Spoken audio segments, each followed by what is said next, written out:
Hindi ito kalendaryo o listahan ng utang, kundi gabay sa pag-iipon kung gusto mo magkahalo 70,000 pesos sa loob ng isang taon. Ito ang sinundan ni Don sa 52-week money challenge. 2017 ang una niya itong gawin. Well, actually, mahirap siya. Mas mahirap siya sa shading. Meron din yung parang tinatawag na Invincible 50. Mahirap siya kasi yun nga pataas.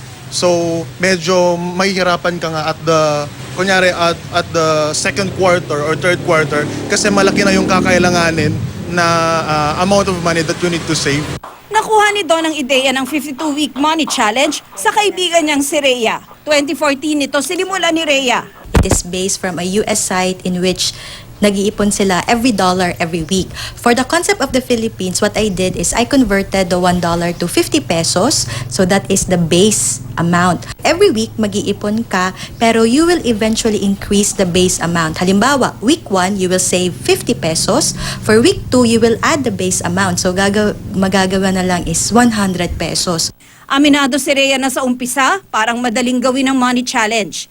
Pero hindi pala. May mga panahon at pagkakataon na talagang hindi sapat ang pera para sa pag-ipon. Halimbawa, may mga emergency sa pamilya, may mga medicines na kailangang bilhin. Mag-sacrifice ka, halimbawa, maglakad, papuntang office, magbaon ng lunch, imbes na mag-dine out, konting sacrifices in order to cover up the savings.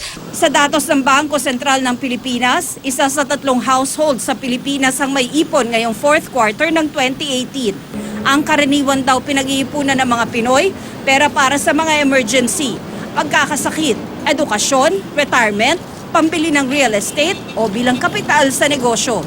Pero kapuna-punang 46% daw ng mga Pinoy sa bahay nakatago ang ipon.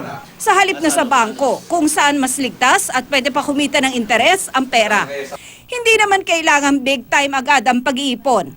Pwede naman paunti-unti, tulad ng ginawa ng 2 batang ito. Galing po ito sa baon ko po. Di ko po ginagastos kaya po dumadami po. Anong goal mong mabili? Sana po mga damit para sa pinsan ko po, tsaka sa akin po. At sa pamilya ko po.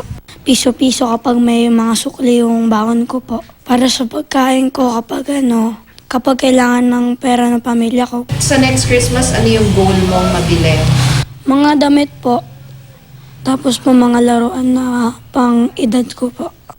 Tina Panganiban Perez, GMA News.